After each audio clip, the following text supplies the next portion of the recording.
Ceweknya nangis, yang laki-lakinya nangis, yang perempuannya nangis. Padahal cuman kata-kata I love you doang. Saya ajarin Anda. Nanti Anda cari waktu sendiri sama Allah, ya. Entah di mihrab, entah di rumah, di kamar, pokoknya sendiri aja, berdua aja sama Allah. Lalu, baik, bismillahirrahmanirrahim. Assalamualaikum warahmatullahi wabarakatuh. Alhamdulillah. Alhamdulillahillazi anzala sakinata fi qulubil mu'minin liyazdadu imanan ma'a imanihim. Walillahi junudus samawati wal ardi wa kana Allahu aliman hakima.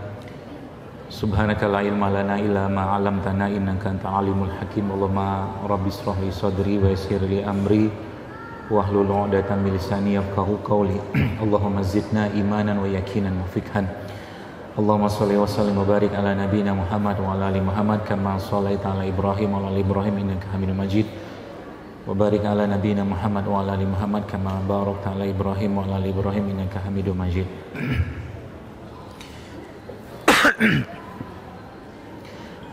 Pertama dan utama tentunya kita bersyukur sekali kehadirat Allah Subhanahu wa taala. Hari ini Allah kumpulkan kita di rumahnya ini, di tempat yang paling mulia di muka bumi ini. Dan mudah-mudahan setiap langkah kita ke sini diikhlaskan Allah sebagai salah satu niatan kita untuk thalabul ilm atau menuntut ilmu, dan bagian dari tentunya kecintaan kita kepada Allah Subhanahu wa taala. Yang mana kita tahu bahwa dalam Islam cinta itu sendiri adalah sebuah hal yang sangat fundamental dan sangat utama, yang membuat akhirnya kita tahu bahwa kita ini hidup di dunia ini diciptakan Allah karena cinta dan sayangnya Allah pada kita. Karena kalau kita lihat Bapak Ibu sekalian, boleh dibilang kita ini kan hidup tanpa modal, bahkan sama sekali tanpa modal. Apa yang kita miliki dalam hidup nggak ada. Semua pun kalau yang kita sebut dengan punya kita itu pun cuma amanah doang. Bahkan tubuh kita pun punya Allah, ya. Maka kalau ini semua dikembalikan kepada hakikat keimanan, maka hidupnya seorang mukmin itu akan menjadi hidup yang sangat indah sebenarnya kalau dia tahu apa tujuan hidupnya. Maka Allah Subhanahu wa taala menjelaskan dalam sebuah hadis qudsi bahwa Allah mengatakan begini, "Wahai manusia, aku ciptakan kalian untukku," kata Allah. Itu yang pertama. Allah mengatakan aku ciptakan kalian untukku. Jadi kita di situ dijelaskan Allah bahwa Allah menciptakan kita itu untuk Allah, gitu loh. Itu yang pertama. Lalu yang kedua, Allah mengatakan bahwa aku ciptakan bumi ini untuk kalian. Aku ciptakan bumi ini untuk kalian, atau dunia ini untuk kalian. Kaidah atau mungkin dua kalimat tadi yang saya jelaskan itu sebenarnya kalau seandainya kita pakai dalam kehidupan kita, maka harusnya tidak ada orang yang overthinking. Harusnya tidak ada orang yang hidupnya itu terlalu banyak mikir, yang sekarang akhirnya berubah bentuk penyakitnya menjadi asam lambung. Sedikit-sedikit dipikirin, sedikit-sedikit renungkan semua segala macam sehingga yang paling bereaksi adalah lambungnya, kan gitu. Apa yang mau kita khawatirkan? Contohnya begini ya, saya mungkin ilustrasikan dengan sebuah pengalaman. Ada seorang ibu yang pernah datang ke saya waktu itu dengan penyakit yang saya pikir berat banget penyakitnya. Ternyata ya sebenarnya nggak berat-berat banget, nggak usah saya sebutkan apalah gitu kan. Dan dia diharuskan operasi gitu kan, karena ada satu batu yang kecilnya minta ampun. Terus akhirnya dia tunjukin hasil labnya yang bertumpuk-tumpuk luar biasa. Terus yang dia tanyakan, terus saya harus bantu apa? Saya bilang sama beliau. Ya saran dokter apa? Kata dia gitu. Saya bilang ya Saya nggak bisa ngasih saran kalau ibunya kayak begini, saya bilang. Ibu harus tenang dulu, ibu harus ikhlas dulu, ibu harus ridho dulu. Sampai akhirnya biasanya kalimat pamungkas saya kalau sudah ketemu orang yang overthinking kayak begini, biasa kata-kata saya itu ya ya sedikit sarkas ya kata-katanya. Cuman membuat akhirnya dia tersenyum dengan kata-kata itu. Saya bilang begini sama dia, Bu tenang aja Bu, saya bilang. Saya tahu ibu khawatir kan kalau operasi begini, kalau ini begini, saya bilang begitu sama beliau. Terus akhirnya kata-kata itu saya ucapkan juga, tenang aja, saya bilang. Dengan atau tanpa penyakit ini, ibu pasti mati. Betul kan? Ya sudahlah, apa yang harus dikhawatirkan? Toh kita berobat juga tidak ada jaminan kesembuhan 100% dari apapun yang kita obatin dengan metodenya, nggak ada. Gitu. Dia mulai awalnya dia agak-agak kesel gitu, tapi akhirnya senyum sendiri dia. Benar juga sih ya. Saya ngasih saran begini apa ada jaminan sembuh? Saya bilang nggak juga kan, nggak ada. Kuncinya apa? Kuncinya ibu tenang dulu, ibu yakin dulu, ibu ikhlas dulu, ibu ridho dulu sama Allah. Barulah nanti pertolongan itu akan Allah jelaskan. Ya kalau kitanya gak tenang, ya gerusak-gerusu terus mikir nanti kalau operasi gimana, ini gimana, itu gimana, ya gak selesai urusannya, saya bilang. Kan gitu. Akhirnya itu batu empedu cuma ada berapa senti, mili, 0, sekian mili doang gitu kan. Ya begitulah keadaan orang zaman sekarang ya, sebagian. Ya.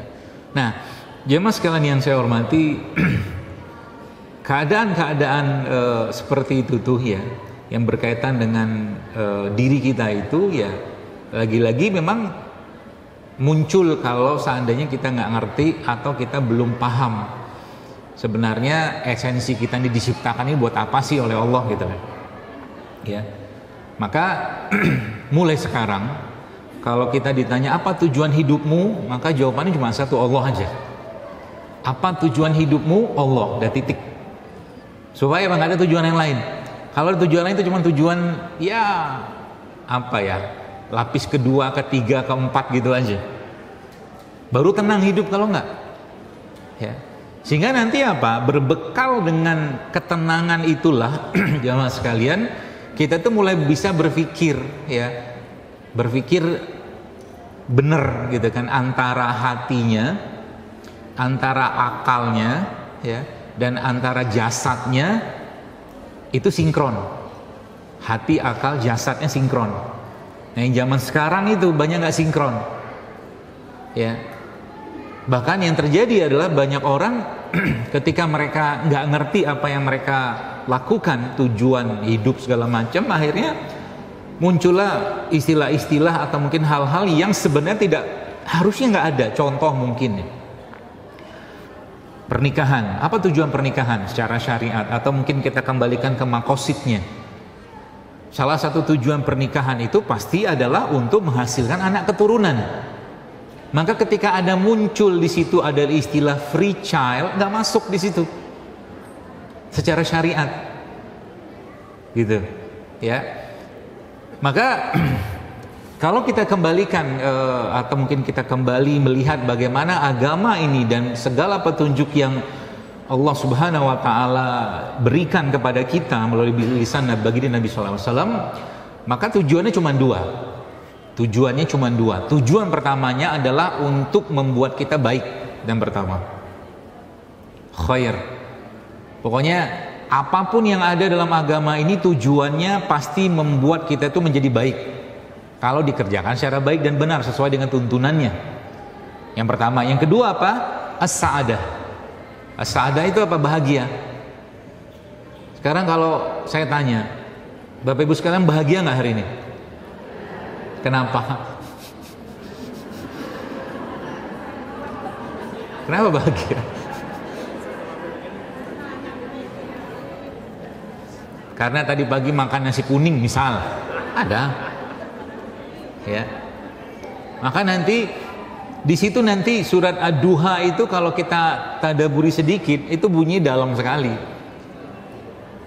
wadduha wal laili idza saja ma wadda'aka rabbuka wa ma qala walal akhiratu khairatun lak wala sawfa yu'tika rabbuka fatarda. Apa maksudnya?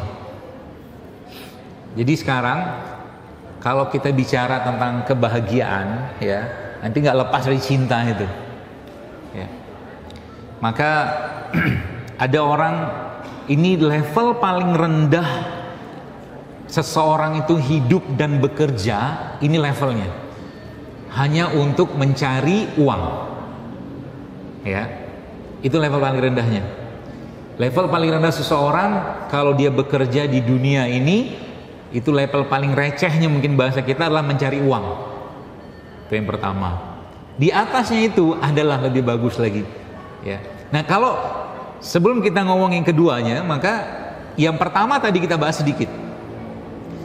Jadi ada orang kerja pagi, ya, dari mungkin subuh sudah berangkat kerja segala macam, tujuannya untuk mengejar uang dunia, ya. Apa yang terjadi? Orang begini kira-kira dapat bahagia nggak? Mustahil dapat bahagia. Kalaulah uangnya banyak, dia nggak bahagia juga, ya. Di atasnya itu, ya, di atasnya itu dia bekerja untuk bahagia. Dia bekerja untuk bahagia, mencari kebahagiaan. Jadi bekerjanya dia itu untuk mencari kebahagiaan. Itu yang kedua. Level yang ketiga adalah, ini yang paling ultimate sebenarnya, sesuai dengan ayat tadi, wala sawfa yu'tika rabbuka fatarda. Dia bekerja untuk mencari ridho Allah. Kalau sudah babnya ridho, mau kayak gimana pun yang dia kerjakan, mau kayak apapun susahnya yang dia kerjakan, dia pasti akan bahagia. Ya, kalau babnya tentang ridho. Maka tahun ini, ya, salah satu haji terberat sebenarnya. Karena kan panasnya subhanallah, ya. Kalau kita dengar ceritanya, ya, sampai 50 derajat Celcius. Tapi kalau Anda nanti pulang, jamaah kita pulang nanti, tanyalah sama mereka, mereka bahagia nggak? Pasti bahagia. Padahal susah nggak? Susah. Ada yang tidur di bawah truk. Saya lihat video-videonya itu. Ada yang pakai payung macam-macam, beberapa tuh pingsan. Tapi mereka tanya, pengen lagi nggak? Pengen. Kenapa? Karena yang dicari udah bukan lagi dunia, bahkan kebahagiaan itu dia ngikut aja. Yang dia cari sebenarnya ridhonya Allah, ya. Maka ulama-ulama menyebutkan, jamaah sekalian, bahwa kalau kita bicara tentang kebahagiaan itu, ya, kebahagiaan itu akan berbanding lurus rasanya dengan seberapa banyak cintanya seseorang ketika dia mengerjakan satu amalan.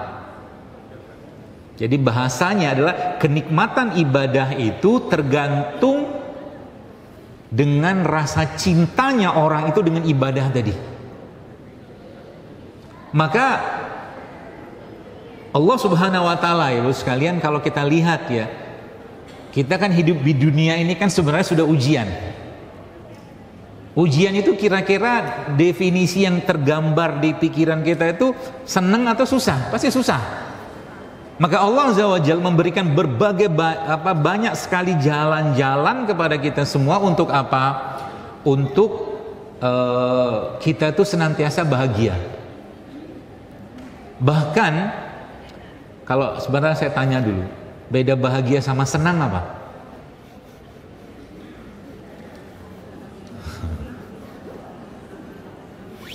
Apa belum tahu? Bahagia sama senang bedanya apa? Saya kasih tahu aja lah, ya, biar cepet.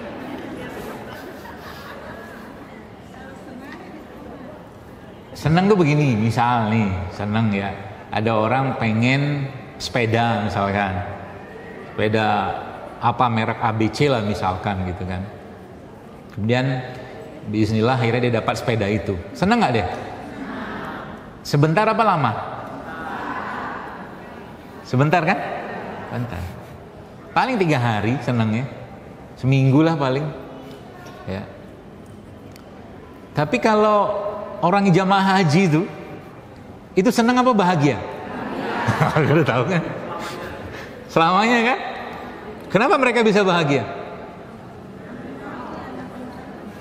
Kira-kira, nah bahagia itu definisinya begini, bahagia ya.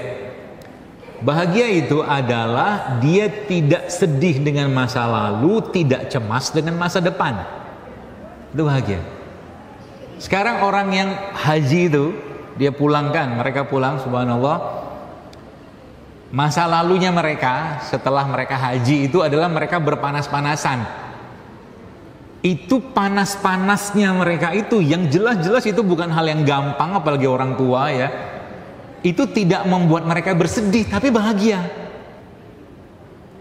Bahkan kalau ditanya pengen lagi nggak apa sebelum dia haji itu ngebayangin hajinya aja minta ampun, senangnya minta ampun. Ya.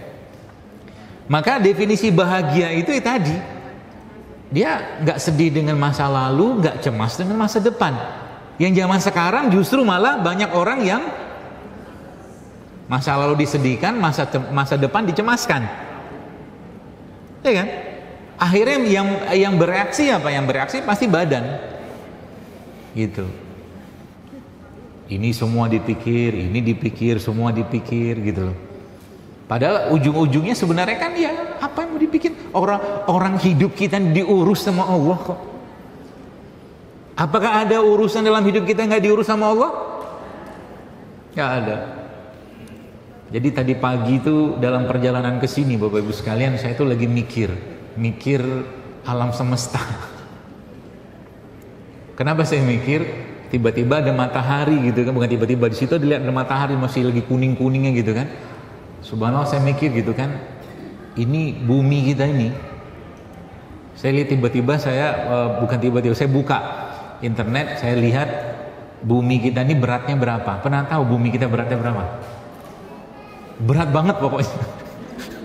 Saya pun nggak tahu ada septillion. Saya pun sampai nggak tahu ada kata-kata itu. Beratnya bumi. Terus berat kayak begini bumi ini, ya. Terus dia berputar. Bapak Ibu tahu kecepatan bumi berputar berapa? Nggak tahu, nggak apa-apa, nggak usah tahu. Kalau tahu pusing kita. 1.600 km per jam. Kecepatan nih, sekarang nih dia lagi muter nih. 1.600 km per jam. Tapi kita nggak terlempar. Coba ya. Terus bumi, Anda terbang ke langit, ngebayangin bumi tergantung di atas sana tanpa tiang, tanpa tali. Gak berubah sedikit pun orbitnya. Kan mustahil yang menciptakan ini tuh gak ada tujuan. Gitu maksudnya. Makanya kan setiap hari diingatkan oleh Nabi supaya apa? Nabi itu kalau Rasulullah SAW ketika bangun tidur, salah satu doa yang beliau baca kan surat Ali Imran, Rabbana ma khalaqta hadza batila, kan itu. Subhanaka faqina azabannar. Untuk ngingetin bahwa kita hidupnya ada tujuan. Tujuan-tujuan yang sudah dijelaskan oleh agama dengan sangat jelas, ya, seperti itu. Nah, Bapak Ibu sekalian, maka kembali ke tentang tadi, kebahagiaan tadi. Kalau semua orang sudah merasakan apa ya, rasa bahagia itu, ya, dan cinta itu, maka hidupnya itu akan menjadi hidup yang penuh makna. Sekarang kalau saya tanya, siapa manusia yang paling banyak cintanya sama kita? Rasulullah kan? Nabi SAW itu manusia yang paling banyak cintanya sama kita. Baik, situ diambil kaidahnya, cinta. Maka kalau babnya tentang cinta di situ dipakai, maka sekarang saya tanya, kalau saya kemarin sempat buka lagi buku sirah Syekh Safiyur Rahman Mubarakfuri itu, saya ngelihat bagaimana, saya nggak lihat semua, saya lihat daftar isinya. Saya bilang waktu saya baca daftar isinya Nabi hidup itu tuh kayak hidupnya beliau itu nggak ada waktu yang terbuang percuma, nggak ada. Apa kaitannya dengan cinta? orang-orang yang hidupnya berlimpah dengan cinta, ya, maka bisa dipastikan orang-orang kayak begitu adalah orang-orang yang hidupnya pasti produktif. Pasti produktif. Ya. 1300 tahun peradaban dunia ini yang dipegang oleh kaum muslimin itu dibangun dengan apa? Cinta loh. Ya. Makanya kemarin saya pikir kayaknya perlu nih kita bahas nih. Temanya tentang the healing love itu kayak apa gitu. Cinta yang menyembuhkan itu kayak apa? Ya. Maka dalam syariat lagi-lagi saya sampaikan, ibadah itu ya, kalau dia misalkan dilekatkan cinta di situ, dia akan memberikan rasa yang sangat dalam. Kalau dia diberikan rasa di situ, maka dia akan memberikan rasa yang sangat dalam diri kita. Bagaimana caranya? Caranya adalah dibuang semua cinta-cinta yang lain dalam diri kita itu, kecuali cintanya kita kepada Allah saja dan kepada Rasulullah SAW. Itu dulu. Sekarang saya tanya, saya mau cerita sedikit. Suatu hari itu saya lihat video beredar di IG lah gitu kan, ada seorang laki-laki, ya video orang barat lah gitu kan, bule gitu. Jadi yang si ceweknya ini bilang I love you, kata dia gitu. Terus kata cowoknya ulangi lagi, kata dia. Sampai 3 kali. Apa yang terjadi Bapak sekalian? Yang terjadi ceweknya nangis, yang laki-lakinya nangis, yang perempuannya nangis. Padahal cuma kata-kata I love you doang. Saya ajarin Anda. Nanti Anda cari waktu sendiri sama Allah, ya. Entah di mihrab, entah di rumah, di kamar, pokoknya sendiri aja, berdua aja sama Allah.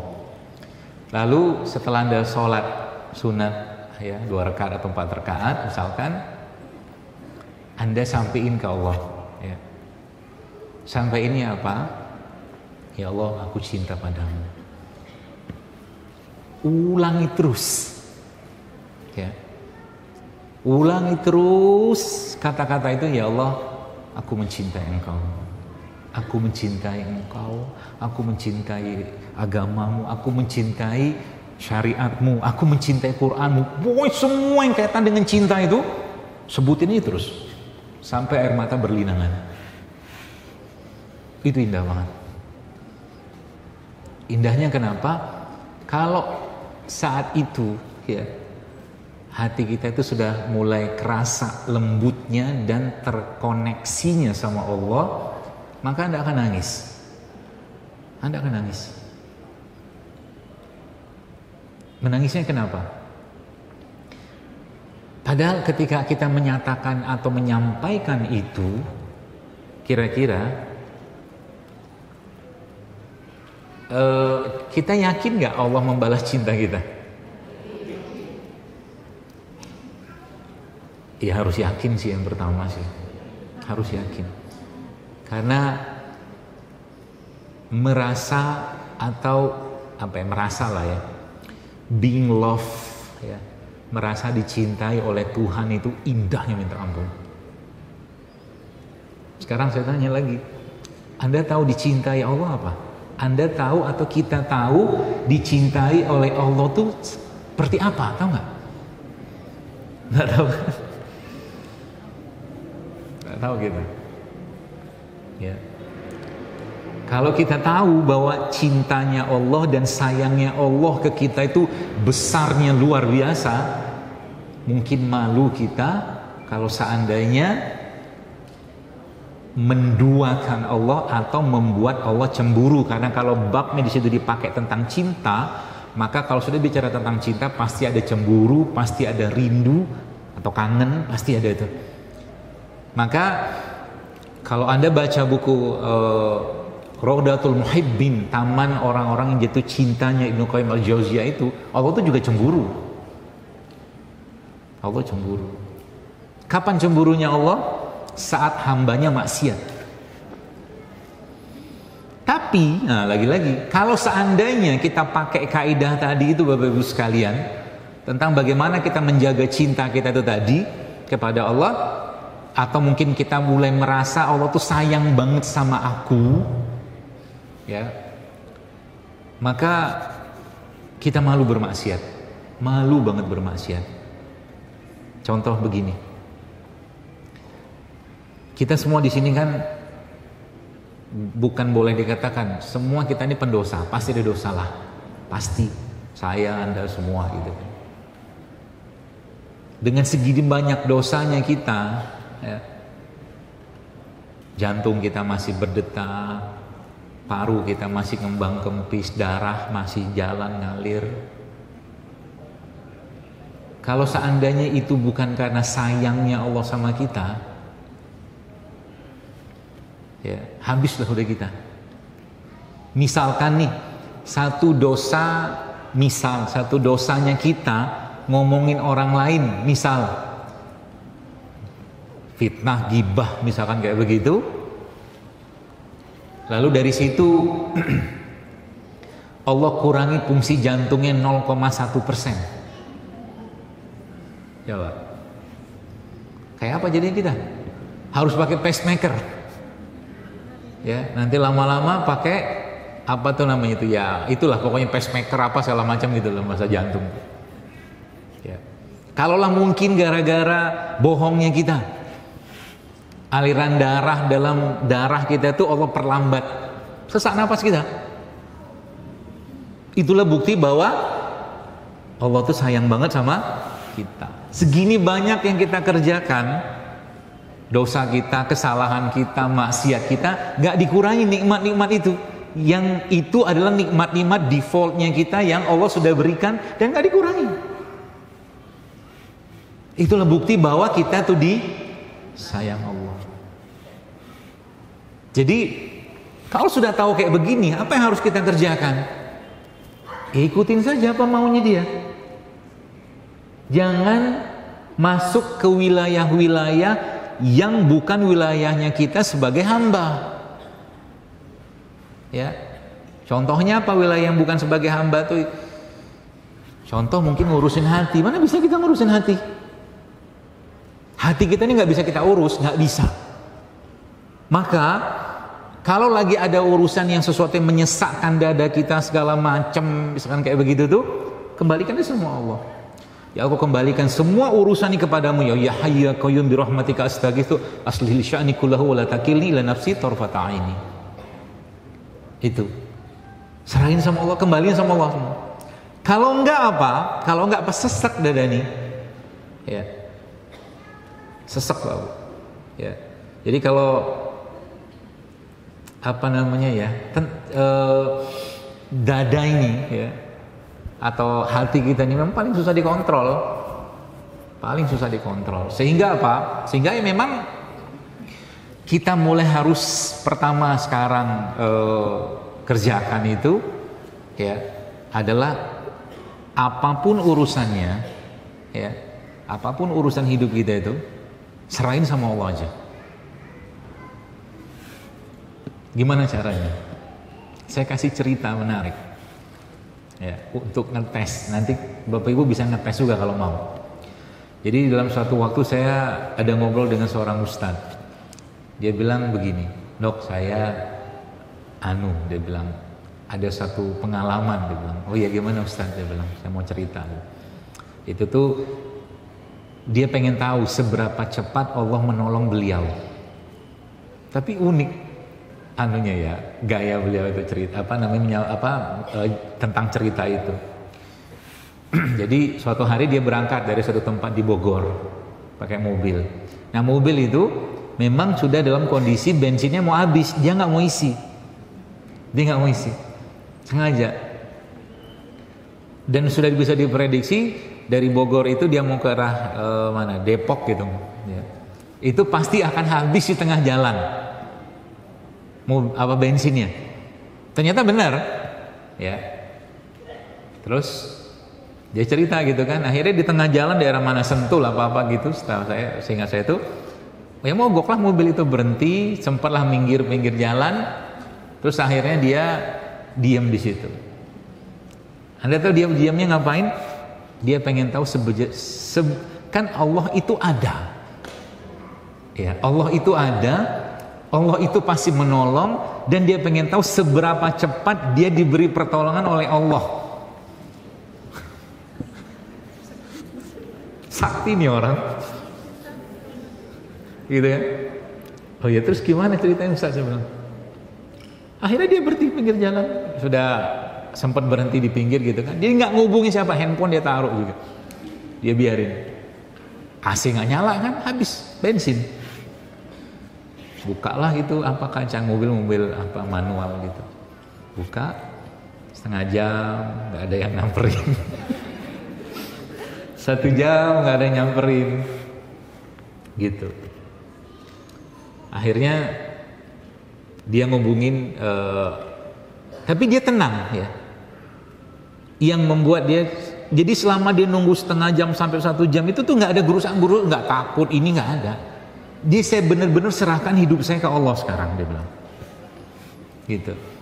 Terus akhirnya dia ngubungin salah satu asistennya, si bapak apa gitu kan. Terus cuman ngomong begini, nggak ngomong dia mogok di jalan pinggir tol gitu-gitu, nggak ngomong. Dia cuma bilang, Pak bensin saya habis, gitu doang yang dia ngomongin. Nggak ada cerita minta tolong gitu kan, gitu. Ya akhirnya disamperin lah sama si bapak itu gitu kan. Tapi ya, pelajaran pentingnya apa? Pelajaran pentingnya, semakin Anda atau semakin kita menyerahkan semua urusan kita kepada Allah, makin tenang hidup kita. Itu poinnya. Ya. Jadi kalau ada orang itu hidupnya terlalu banyak tidak tenangnya, itu terlalu banyak urusan hidupnya yang dia urus dan atur dengan sendirinya tanpa melibatkan Allah itu. Ya, jadi kalau ya tadi kita mau tenang, ya kembali ke Allah aja. Gak usah gerusak-gerusuk. Supaya apa? Supaya asam lambung nggak naik, tekanan darah nggak naik, ya. Karena semua yang ada di jiwa kita ini atau di badan kita ini, organ-organ tubuh kita ini, semuanya melibatkan emosi. Jantung tuh ada emosinya, ginjal ada emosinya, paru tuh ada emosinya, ya. Apalagi limpa tuh ada emosinya, bahkan usus kita itu, pencernaan kita tuh ada emosinya semua. Ya, maka dalam sebuah video yang pernah saya lihat itu tentang penyebab asam lambung paling cepat naik itu apa? Stres, kata dia, kata si pakar itu. Stres itu kan bahasa umum, ya.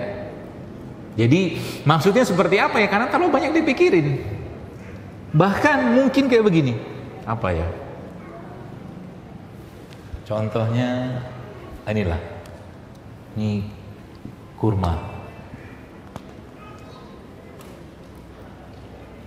Bagi orang yang overthinking ya, waktu dia makan kurma ini tuh dia sudah mulai mikir, kalau saya makan kurma gini kira-kira gula darah saya naik gak? Terus dipandangi terus sama dia gitu kan. Akhirnya karena saking khawatirnya, kalau bukannya kurma itu 75% adalah gula, mikir terus. Akhirnya dia nggak jadi makan, dan gula darahnya tetap naik gara-gara gitu. Buat apa hidup kayak begitu? Ya kalau mungkin bahasa anunya itu, life is too short to be unhappy. Jadi mulai sekarang ya, hiduplah dalam keadaan bahagia.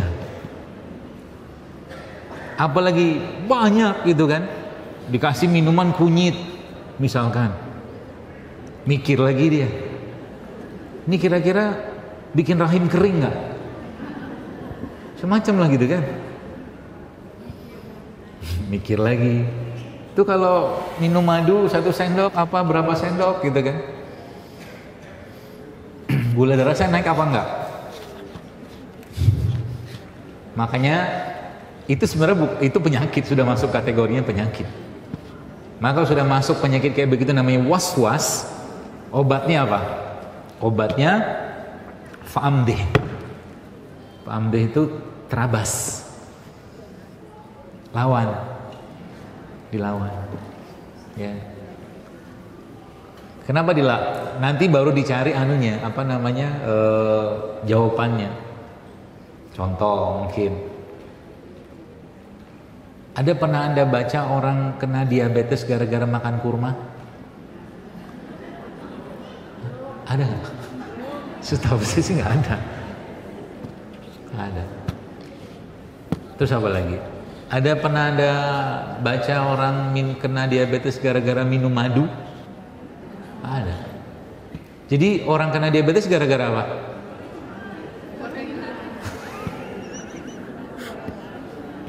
Nah, udah tahu kan jawabannya kan?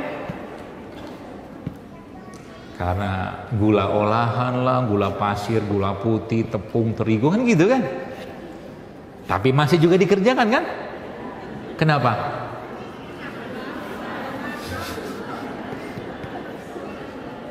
Makanya saya sekarang akhir-akhir ini sudah mulai mendowngrade.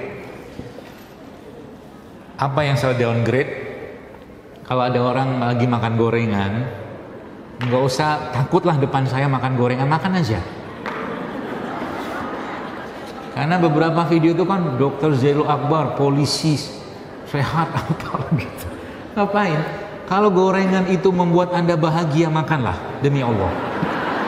Makanlah.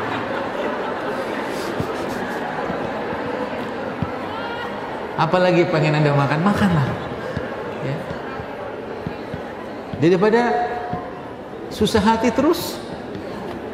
Ini susah. Kalau udah ngikutin Zailul Akbar itu, ini nggak boleh, itu nggak boleh, apa nggak boleh kan gitu kan? Jangan ikut saya. Jangan. Kalau saya, berarti dokter nggak makan gorengan. Saya sudah cukup besar suuzonnya sama gorengan. Jadi saya nggak mau makan. Sebab apa? Kalau saya makan satu saja gorengan itu, gorengannya satu, tapi suuzonnya berkilo-kilo. Sebab badan saya pun sudah nggak bisa terima, gitu. Kalau bagi Anda yang masih apa, husnuzonnya masih cukup banyak, makan aja, gitu. Ya. Wah nih, bahagia kan? Bahagia. Insyaallah. Akhirnya Dr. Zaidul mendowngrade juga, gitu kan.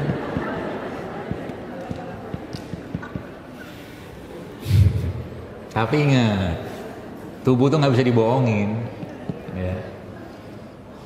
Ada pernah seorang ustadz nanya gitu sama saya, dok, kalau kita rutin misalkan istiqomah mengkonsumsi gorengan, misalkan bahasa gitulah gitu kan, dengan husnuzon yang sangat tinggi, kata dia itu kan, kira-kira kita sakit nggak? Sakit apa nggak? Wah, Anda pede banget menjawabnya enggak kan? Pertanyaan saya, apakah Anda bisa stabil menjaga istiqomahnya husnuzon hati Anda itu? Lawang iman aja naik turun, apalagi cuma bab gorengan, gitu loh. Ya, makanya kan pernah saya cerita, ada teman, ini aib sebenarnya kalau saya ceritain. Jadi suatu hari itu saya diajakin makan seorang teman, ya, di Surabaya. Jadi kita keluar tol, kemudian dia bilang cilok terenak di dunia, dia bilang. Dia mengalahkan keajaiban gunung apa? Borobudur, kalah, dia bilang, katanya. Bahasa endorse-nya dia kayak gitulah. Terus saya akhirnya kan lagi lapar-lapar banget gitu kan. Terus ada cilok di situ jual, ada bakso juga. Akhirnya berhentilah, benda tuh sudah lapar. Saya pun lapar gitu kan. Makanlah ciloknya itu. Saya makan ciloknya. Dia makan kan pakai saus yang warnanya kayak lipstik gitu loh.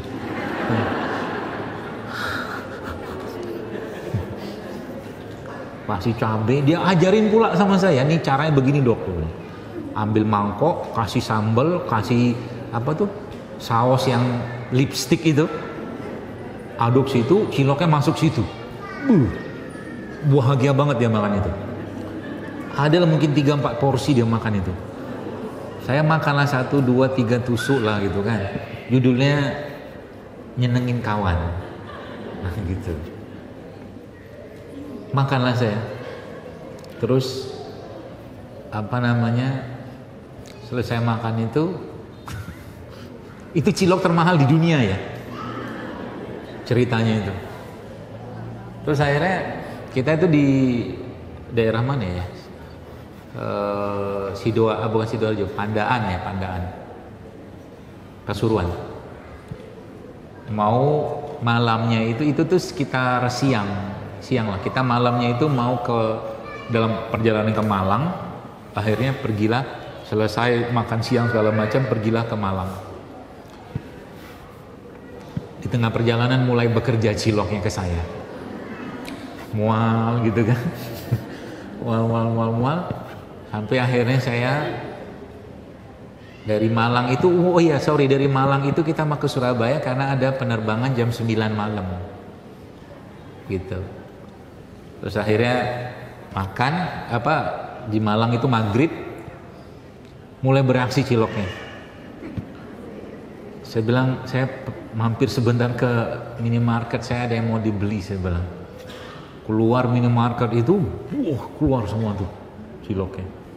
Lemes saya bilang, saya gak bisa jalan ke Surabaya malamnya, saya bilang. Gak kuat, saya bilang. Tiket sudah check in 3. Ada tiket yang kita udah mau naik pesawat gitu kan, udah check in itu 3 tiket 3 nama. Terus saya bilang begitu, ya sudah kita nginep di Malang. Gitu kan ceritanya. Singkat ceritanya memang akhirnya tiket malam itu hangus. Berkat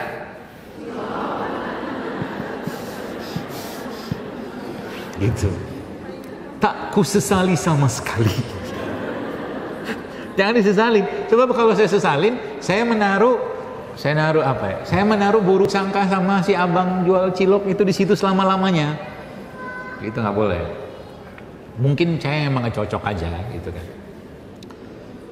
Jadi kesimpulannya apa? Singkat ceritanya Bapak sekalian, ya tubuh kita ini sekali lagi dia itu unik gitu kan. Ya. Makanya yang paling utama yang harus kita jaga itu adalah rajanya, si kolbunya itu, ya, mulai dari tenang, baik sangka, pokoknya tenang aja, apapun tenang, setenang-tenangnya, ya. Apakah itu ada hubungan dengan cinta? Ada. Ya, semua ketenangan yang kita rasakan itu semakin besar kadar cintanya kepada Allah dalam bentuk ibadah. Dan bahkan kepada manusia sekalipun dia akan memberikan ketenangan. Gitu. Maka ada seorang yang pernah bertanya kepada Imam Ghazali, ya, rahimahullah, beliau mengatakan gini, bagaimana caranya saya jatuh cinta dengan Allah? Maka sang imam menjawab begini, apakah engkau pernah jatuh cinta dengan manusia? Kata dia gitu. Belum. Kalau gitu kau tidak akan pernah bisa merasakan jatuh cinta dengan Robmu kalau kau tidak pernah merasakan jatuh cinta dengan manusia. Gitu. Ya. Jadi mulai sekarang buatlah diri kita tiap hari jatuh cinta. Kepada siapa kan gitu pertanyaannya kan? Ya, yang paling utama kepada Allah gitu kan. Sampaikan pada Allah, ya Allah buatlah aku setiap hari jatuh cinta kepadamu. Supaya aku bisa merasakan rasa kasih sayangmu kepadaku lebih besar lagi. Ya. Kalau sudah masuk ke bab cinta kayak begini, maka orang yang mencintai pasti akan mengutamakan lebih besar orang yang dia cintai. Itu. Maka segini-gininya kita, ya, kita ini kan dicintai Nabi. Nabi bahkan lebih mengutamakan kita daripada dirinya sendiri, coba. Itu saking besar cintanya Nabi kepada kita. Allah jangan tanya lah. Ya. Sehingga, nah isinya lagi ya. Kalau bab cinta ini dipakai kepada dalam hal kesehatan, ya, dalam hal penyakit, dia akan indah banget. Ya, akan indah sekali. Penyakit itu atau mungkin kondisi kesehatan itu, ya, sehingga apa? Tiap hari kita tuh berbunga-bunga aja terus kayak orang jatuh cinta. Ya, sudah lama kan nggak jatuh cinta kan? Udah lama nggak jatuh cinta kan? Kalau saya salah satu doa yang saya minta sama Allah memang begitu, ya Allah jadikan aku jatuh cinta kepada Engkau setiap hari ya Allah. Caranya gimana? Ya gitu, gampang banget. Ya, mungkin Anda nggak menyangka gitu ya. Sekarang tuh saya kalau misalkan lihat langit, lihat matahari, lihat apa tuh, itu tuh melihat itu saja, ya, itu sudah bisa membuat saya makin jatuh cinta sama Allah. Itu nggak mungkin hubungannya dari mana kan mikirnya gitu. Sekarang begini, coba pandangi pohon itu, tuh pohon. Apa yang Anda dapat pelajaran dari pohon itu? Bingung kan? Banyak pelajarannya. Pelajaran waktu SMA kan, fotosintesis, karbon dioksida, glukosa, ya. Maka ya, bab tentang cinta itu yang paling tinggi adalah bab tentang cinta yang tidak berharap dibalas. Ya, cinta yang bahasanya mungkin ikhlas sejadi-jadinya, itulah, dan nggak mau diduakan, cukup. Itu bahasanya kalau Anda baca di buku apa tuh namanya Taman Orang-orang Jatuh Cinta itu ada istilah cinta tuh khullah, yang pakai kata khalil itu, bahwa kekasih itu. Nah kalau sudah pakai kata kekasih itu, bahasa kekasih atau mungkin orang yang cinta yang dilabelisasi dengan khalil itu, maka tuh nggak ada cinta lain kecuali cintanya dia sama yang dicinta itu aja. Nabi itu kan pernah ditanya, siapa orang yang paling kau cintai ya Rasulullah? Nabi jawab, siapa? Engkau, Aisyah. Siapa lagi ya Rasulullah? Bapakmu, Abu Bakar. Nah, Allah juga punya kekasih nggak punya? Dan Allah declare itu dalam Quran. Nabi Ibrahim kan kasihnya Allah kan? Nabi Muhammad juga kasihnya Allah. Karena memang dua orang itu adalah dua orang yang memang meletakkan cintanya atau menjadikan cintanya itu hanya kepada Allah saja, gak ada yang lain. Ya, maka pelajaran besar dari cinta yang kalau kita dapat dari matahari, dari pohon itu kan bisa menghasilkan fotosintesis, oksigen, glukosa gara-gara cahaya matahari kan. Matahari itu mau kita maki panas banget hari ini, mau kita ngomong keluh-keluh, tidak ada urusan, dia tetap ngasih cahaya buat kita. Karena stok cintanya dia kepada kita yang Allah titipkan kepada matahari itu berlimpah ruah, yang kita sebut kalau orang-orang atom mungkin nyebutnya reaksi fusi nuklir. Gak habis-habis cintanya. Kalau itu dipakai di kita Bapak sekalian, maka Anda mau terima kasih silakan, Anda nggak terima kasih silakan. Saya ngasih ini Anda balas syukur, nggak balas syukur. Itulah cinta. Ya. Itu bisa dipupuk nggak? Bisa. Sejadi-jadinya bisa. Ya. Di mana mupuknya atau gimana cara kita mupuknya atau membuat itu berlimpah ruah dalam diri kita? Dalam semua ketaatan kita kepada Allah Subhanahu wa taala, disitulah ada cintanya Allah. Dalam semua ketaatan, perintah Allah, nyantuni anak yatim, orang miskin, doa apa, macam-macam, silaturahim, nolongin orang, bahkan cuman sekedar ya, memberi senyum aja udah cinta itu. Bahkan cuman sekedar ngasih salam aja. Kira-kira kalau lagi musuhan, kira-kira gampang nggak kita ngasih salam ke teman yang lagi musuhan itu? Mana bisa. Nggak bisa. Ya. Itulah yang sekarang, di zaman sekarang itu banyak orang hidupnya defisiensi cinta. Ya. Defisiensi cinta atau defisit cinta. Kalau sudah defisit cinta, kira-kira cinta itu dilambangkan dengan sesuatu yang manis atau pahit? Pahit. Jadi kalau sekarang Anda lihat berbagai macam jualan yang ada sekarang, semuanya kebanyakan manis atau pahit? Yang jualan jamu banyak nggak? Nggak banyak, dikit. Yang jualan kunyit gitu kan nggak banyak. Yang banyak pokoknya gula pasir. Bahkan beberapa mungkin saya sering sampaikan, sering guyunan saya itu toko-toko yang jualan minuman apa ya, kafe-kafe apa misalnya gitu kan, kafe-kafe apa gitu kan sebenarnya asli toko gula. Satu gelasnya itu kan seperempatnya isinya apa? Gula kan. Toko gula. Itulah fenomena bahwa zaman sekarang orang banyak kekurangan cinta.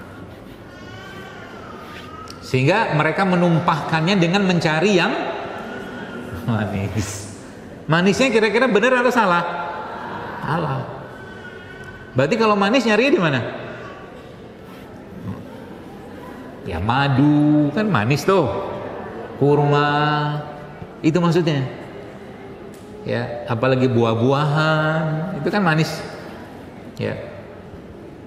Maka karena semakin banyak orang yang hidupnya yang dimakannya bukan manis yang asli, tapi manis yang olahan, atau mungkin bahasa gampangnya manis yang palsu, maka hidupnya penuh dengan kepalsuan. Masuk? Masuk. Palsuan. Masa jilbab kotor sedikit nangisnya berebes mili, itu kan nangis palsu. Misal contoh lah, ya, nggak lulus gitu kan, nangis, gitu. Jadi air matanya pun air mata palsu. Berarti kalau air mata yang benernya air mata asli itu sebenarnya kayak apa sih gitu kan? Air mata yang Anda luput dari cinta. Nah nih, gini. Contoh ya ibu-ibu ya. Misalkan uang bulanannya berkurang misalkan. Misal, gak usah nangis. Tapi menangislah kalau seandainya misal nih suaminya tidak bangunkan Anda malam hari untuk sholat malam. Subuhnya nangis. Merengek-rengek kasih tahu sama dia, kenapa engkau tak bangunin aku tadi malam? Itu baru nangis yang benar. Jadi nangisnya kita sekarang mulai dinaik levelkan. Jangan nangis urusan receh-receh. Gitu. Makanya kalau sudah lagi-lagi ya, kalau sudah sampai ke titik ini tuh, kalau ketemu dengan penyakit ya mungkin kita akan sesenyum aja gitu. Toh juga pasti akan sembuh. Pilihannya kan kalau nggak sembuh ya mati kan. Itu aja. Saya kemarin sakit dari hari Senin kemarin. Alhamdulillah nih hari ini ya, 1-2 hari ini Allah sehatkan lagi. Dalam sakit saya kemarin itu saya mimpi ketemu orang tua saya. Kebetulan beliau sudah meninggal dua-duanya.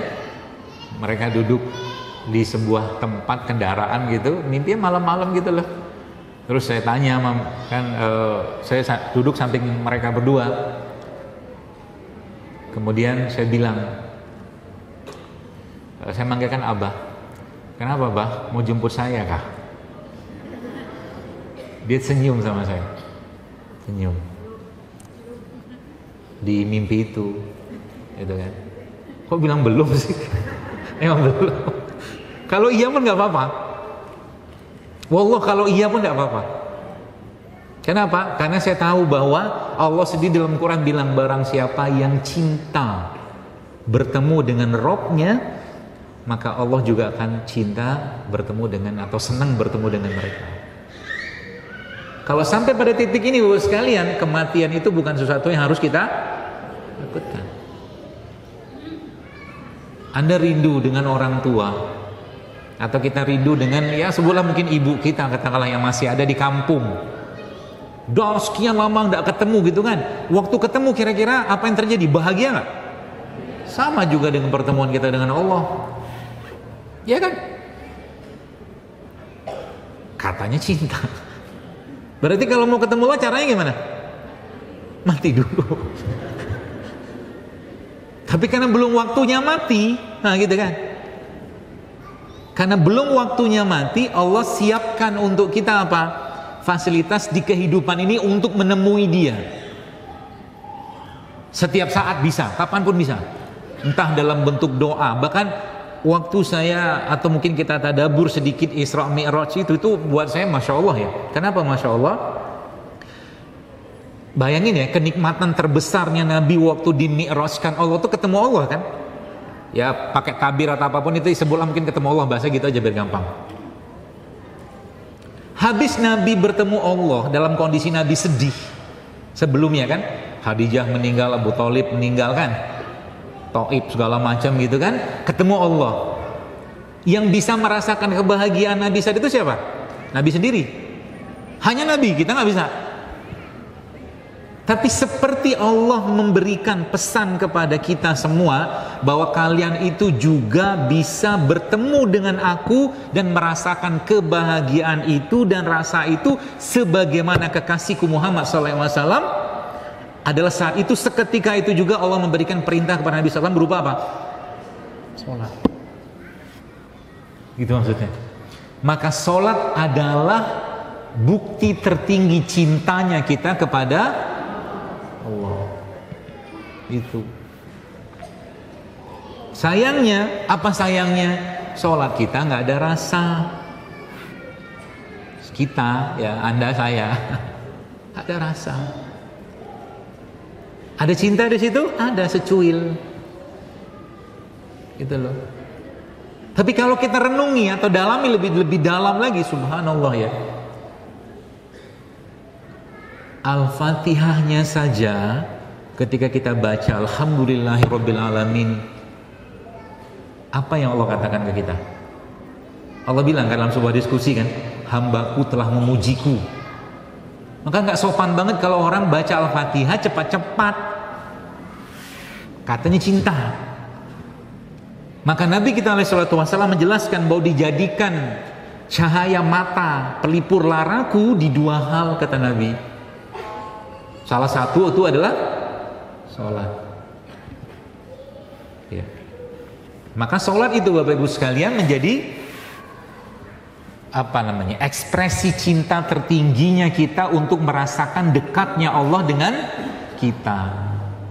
Nah sekarang lagi-lagi tadi ada satu kata yang saya jelaskan di depan tadi, bahwa kata-kata itu bunyinya kan kenikmatan itu tergantung rasa cinta.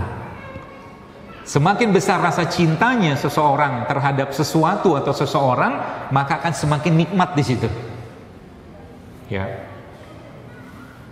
Maka Nabi itu kira-kira sholatnya lama apa pelan? Sebentar, cepat atau lama? Lama. Kenapa lama? Karena dinikmati, karena penuh dengan cinta, itu maksudnya. Ya. Dan ketika kita tahu bahwa amal yang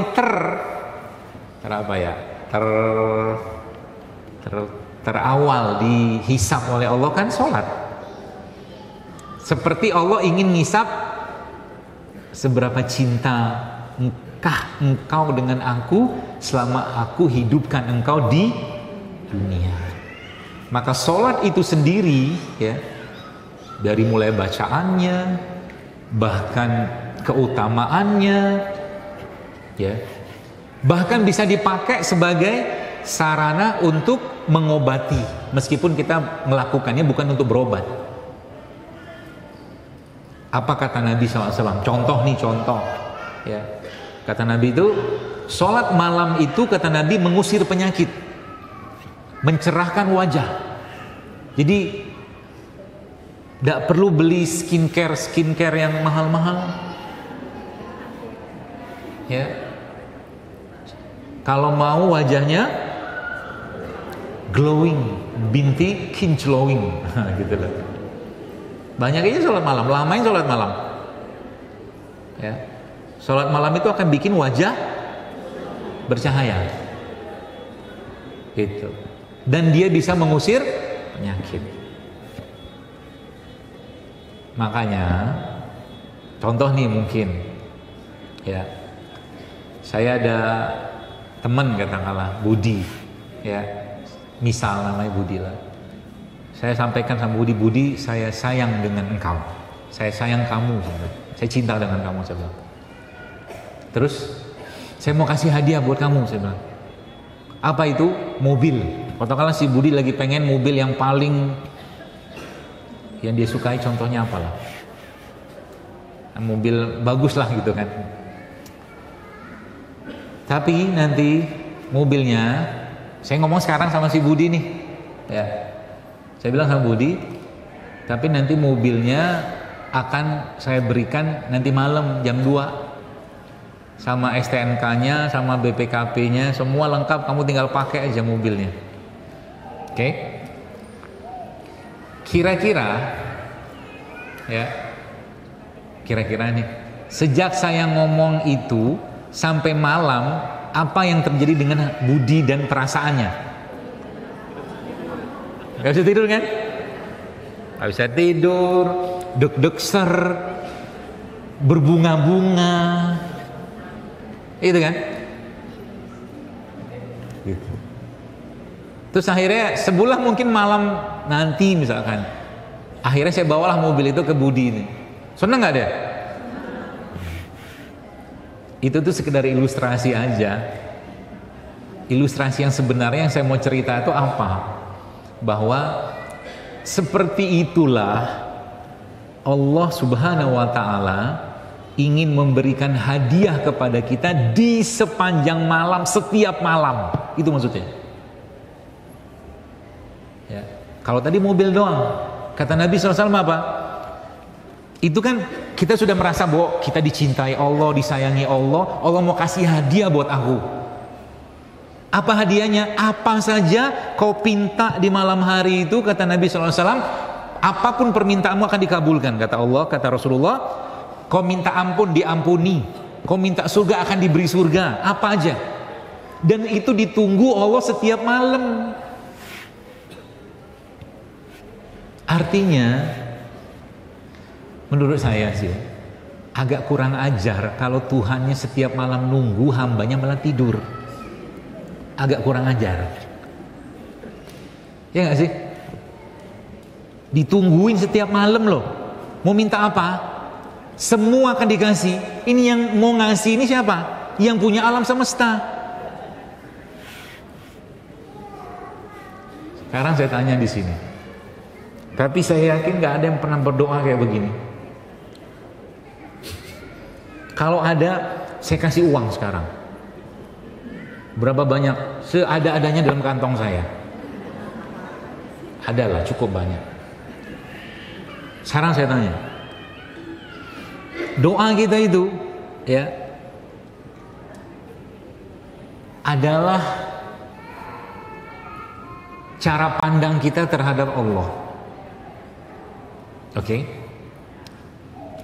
Semakin kita kenal dengan Allah, dengan siapa Rob kita, maka doa kita itu akan semakin berbunyinya berbeda. Berbunyinya berbeda. Tadi sebelum cerita ini, tadi dalam perjalanan sini saya ngobrol sama tim saya. Saya bilang begini, nanti di surga tuh ada runway nggak? Runway. Runway itu tempat naik turun pesawat tuh loh. Airport, bukan airport, runway. Emang kenapa? Dia mulai ketawa. Ustadz, mau landing pesawat di sana? Iya, saya bilang, pengen saya. Nanti di surga kita ngapain aja ya? Bingung juga saya gitu kan. Soalnya di surga kan BAB enggak, ingus enggak, kencing enggak. Lapar bukan karena makan bukan karena lapar, berhenti bukan karena kenyang. Terus kita ngapain di surga? Pokoknya senang-senang aja kan gitu. Kenapa tadi? Jadi apa ya? Random gitu-gitulah gitu kan. Nah, kembali ke doa-doa kayak begini. Utang Indonesia berapa? Nggak usah bahas sisi negatifnya yang Anda atau mungkin kita ngomongin pemerintah, enggak usah. Saya pengen tanya, coba baca 7.000 triliun ya.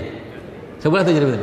Sekarang saya tanya, siapa di ruangan ini pernah berdoa bilang sama Allah, ya Allah berikan aku rezeki untuk bisa melunasi hutang negeri ini? Ada yang doa kayak gitu? Lah kenapa nggak doa? Saya doa loh. Emang ada duitnya? Bodoh amat duit ada apa enggak, yang penting saya doa dulu. Karena saya berhadapan dengan Tuhan yang maha besar. 7.000 triliun kira-kira gede atau kecil buat Allah? Begitulah kita sering memposisikan Tuhan kita. Itu maksudnya. Saya doa, serius saya doa. Ya Allah berikan aku rezeki untuk bisa melunasi hutang negeri ini. Wallah saya doa. Caranya gimana nggak tahu. Emang ada duitnya? Boro-boro. Emang saya harus peduli dengan bagaimananya? Nggak ada, saya peduli. Yang penting saya berhadapan dengan zat yang maha tidak terbatas. Dan itu membuat saya tenang. Gitu. Sahabatnya kan begitu cara pikirnya. Gitu. Bisa nggak? Bisa aja. Ya. Tergantung usaha saya juga kan. 3.000, makanya saya lihat si siapa yang sekarang yang paling kaya di dunia siapa? Mukesh Ambani kayak apa? Siapa lagi yang orang Meksiko apa gitu? Itulah, kekayaannya cuma berapa? 3.000 triliun apa gitu nggak salah. Bahkan nggak nyampe juga 1.300 triliun something lah gitu. Coba dia ya, uangnya segitu gitu ya. Itu ngasih makan makhluk hidup sehari aja nggak bisa. Betul nggak? Artinya apa? Selama ini kita itu menganggap diri kita itu sudah cukup kaya, padahal kita masih miskin. Nah, bab tentang cinta itu adalah merendahkan diri kita di hadapan yang kita cintai. Itu maksudnya. Pelajaran besar dari Nabi SAW, Bapak Ibu sekalian. Nabi itu kurang apa sih? Orang gak pernah berdusta seumur hidup, jujurnya minta ampun, ya, dikenal sebagai Al-Amin gitu kan. Datang ke Taif. Datang Taif niatnya baik gak? Baik. Membawa apa? Membawa rencana. Rencana baik juga, niatan baik, sifat yang baik, sikap justru segala macam yang dibawa. Tapi Allah tidak mau diduakan. Allah nggak mau didoakan. Maksudnya gimana? Segitu baiknya Nabi, masih juga Allah kasih teguran. Sehingga bahasa Nabi di doa Taif itu apa? Waktu Nabi ngadu kepada Allah, habis dilemparin itu apa? Aku mengakui ketakberdayaanku di hadapanmu ya Allah. Aku mengakui kelemahanku di hadapanmu. Aku mengakui kehinaanku. Padahal ini orang mulia loh. Gitu. Maka bab tentang cinta itu sering-seringlah merendah kepada Allah. Ya Allah, aku miskin, aku bodoh, aku lemah, aku jahil, tak berdaya, aku hina sejadi-jadinya. Semakin itu kita sampaikan kepada Allah, semakin Allah akan memenuhi diri kita. Dan rasanya asik banget. Percayalah, saya sudah mulai merasakan itu soalnya. Jatuh cinta tuh asik banget, jatuh cinta dengan Allah tuh. Ya. Udah jam 11. Sampai jam berapa ya? Hah? Setengah 12. Belum ngomong ini lagi. Makanya saya bilang dalam panitia tadi, saya bilang kalau ada bridgingnya ya. Jadi singkat ceritanya ini kan mau launching gitu. Hard selling ya gitu. Udahlah, ini buku resep, nanti didapatkan di depan. Dan saya juga mau kasih tahu ya, kalau ada banyak iklan-iklan yang Di situ Zaidul Akbar jualan obat kayak boneka, gitu tuh. Itu bukan saya. Ya, itu orang pakai teknologi tidak beradab. Ya, macam-macam jualannya. Mulai dari obat tulang, betul? Obat darah tinggi, obat prostat, obat ginjal, apalagi tuh? Macam-macam lah, promil juga ada. Jadi saya bukan penjual obat. Ya. Jadi nggak ada. Apalagi di Facebook tuh banyak. Ya. Ini pun yang terakhir saya iklan-iklan itu tuh cuman baru ini doang, buku ini. Ya. Sama satu lagi produk namanya Fix Me. Fix Me. Ya. Lain-lain nggak ada. Ya. Seperti itu. Soalnya banyak banget yang tanya tentang itu. Ini benerkah Dr. Zaidul segala macam. Ada lagi yang saya di studio lagi babak belur digebukin sebagai kardiologis profesor, la ilaha illallah. Gitu. Jadi ternyata tidak ada yang berhasil mendapatkan uang hari ini karena belum ada yang doa. Nanti doa ya. Semakin mustahil doa Anda, semakin senang Allah.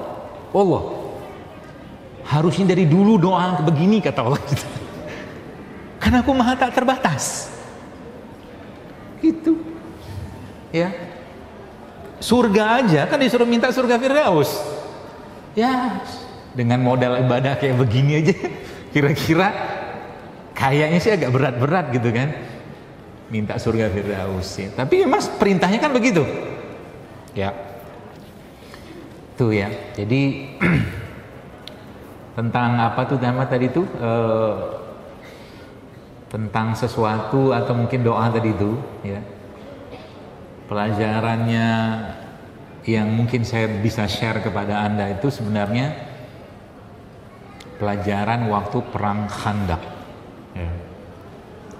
Waktu perang Khandaq itu kan Nabi kan dimasakin anak kambing sama Jabir radhiyallahu anhu kan. Anak kambing yang kabarnya cuman bisa untuk 5 orang. Tapi setelah itu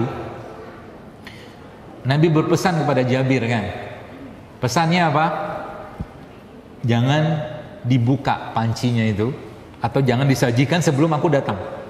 Nanti biar Nabi sendiri yang memberikan itu ke para sahabat. Akhirnya apa? Akhirnya Nabi datang dan dikasihlah makan tuh. Ya. Betul? Cukup nggak untuk berapa orang? Cukup, bukan 5 orang, ratusan orang cukup, bahkan berlebih. Apa pesannya?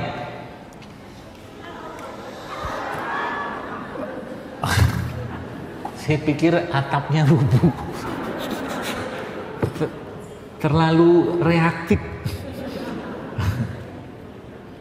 Ya. Apa pesannya? Kalau sesuatu yang ada kaitan dengan barokah atau perintah Allah, jangan pakai logika dan matematika. Itu dia pesannya. Ikutin saja meskipun logika dan matematika kita tidak sesuai.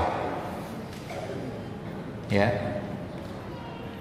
Apalagi berhubungan dengan Allah. Rugi kita pakai logika kita, capek kita. Tak masuk akal soalnya. Ya. Apapun yang diinginkan. Ya, semakin lagi-lagi kita yakin sama Allah, nggak ada ragu sama sekali, sami'na wa ata'na, sebagaimana kisah Jabir itu, termasuk juga kisahnya Aisyah. Nabi bilang ada kantong makanan ya menjelang Nabi wafat itu kan, kalau nggak salah ceritanya begitu. Ambillah makanan di situ kata Aisyah, kata Rasulullah SAW, tapi jangan kau buka, ambil aja. Akhirnya kisahnya dikabarkan, akhirnya dibuka. Setelah dibuka nggak lama kemudian hadis. Nah gitu. Di bab tentang barokah ini Bapak Ibu sekalian, ya, dia istilahnya itu apa ya? Anda atau kita tuh nggak usah pakai logika lagi. Berarti kita nggak perlu belajar tentang ilmu akuntansi lah, perlu, itu perlu, tetap perlu. Bahkan kerjakan sebaik-baiknya.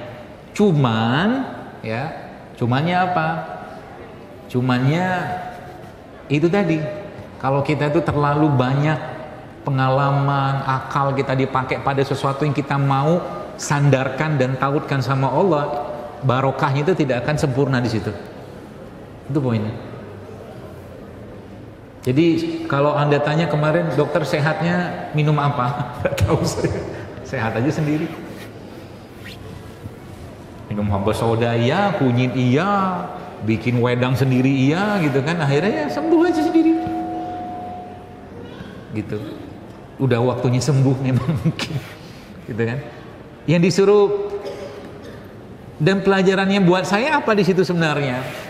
Saya terakhir sakit itu 2019.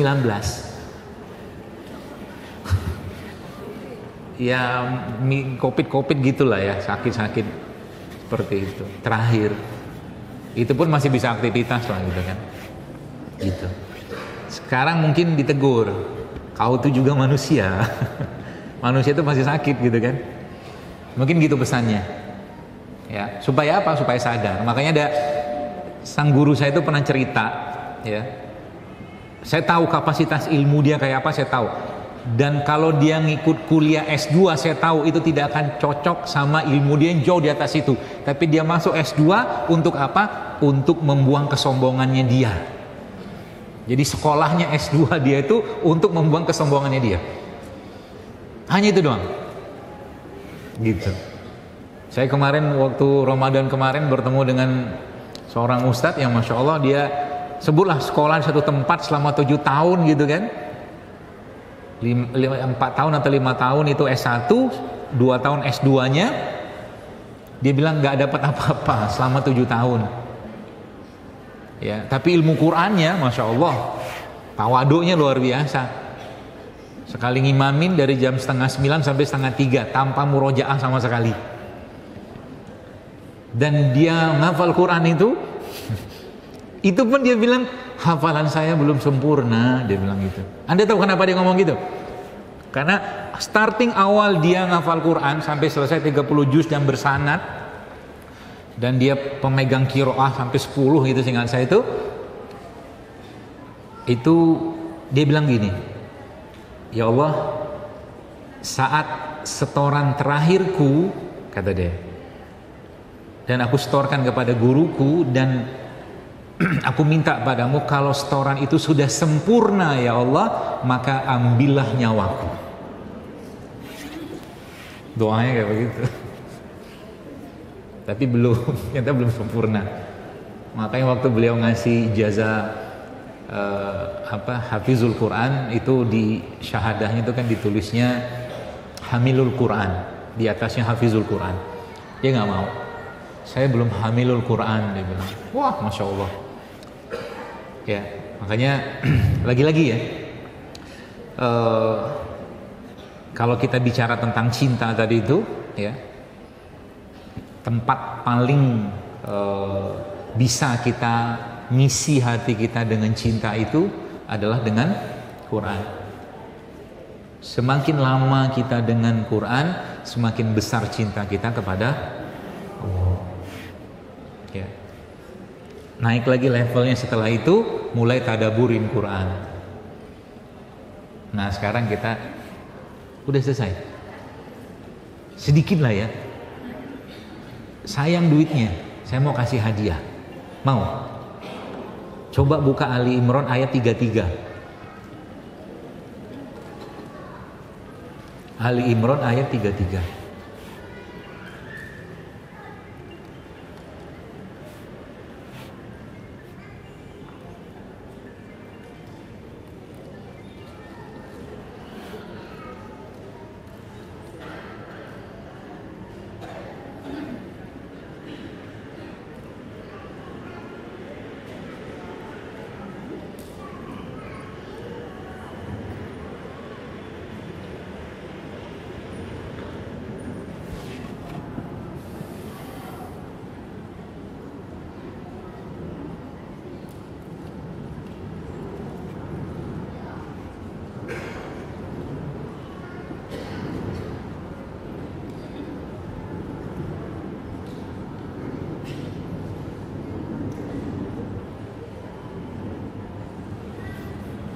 Apa bunyinya? Innallah subhanahu innallaha astafa Adam wa Nuhan wa ala Ibrahim wa ala Imran ala alamin. Ya kan?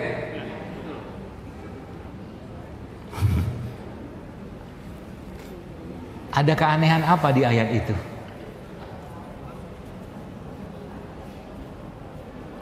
Surat Ali Imran ayat 33. Ada keanehan apa? Sesungguhnya Allah telah memilih Adam, Nuh, keluarga Ibrahim dan keluarga Imran melebihi segala umat di masanya mereka masing-masing. Ada yang aneh nggak? Anehnya apa?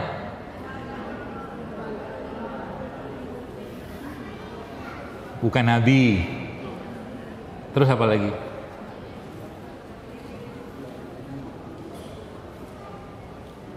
Kalau bisa saya kasih uang. Kalau sesuai dengan jawaban saya. Coba dipelototin lagi.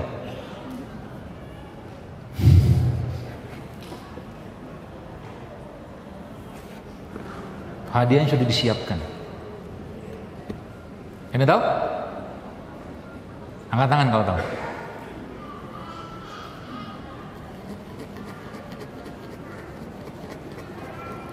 Innallaha astafa Adam wa Nuhan wa ala Ibrahim wa ala Imran ala alamin. Kita baca artinya. Sesungguhnya Allah telah memilih Adam, Nuh, keluarga Ibrahim dan keluarga Imran.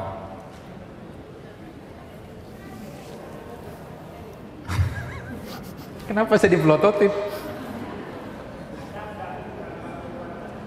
Hah?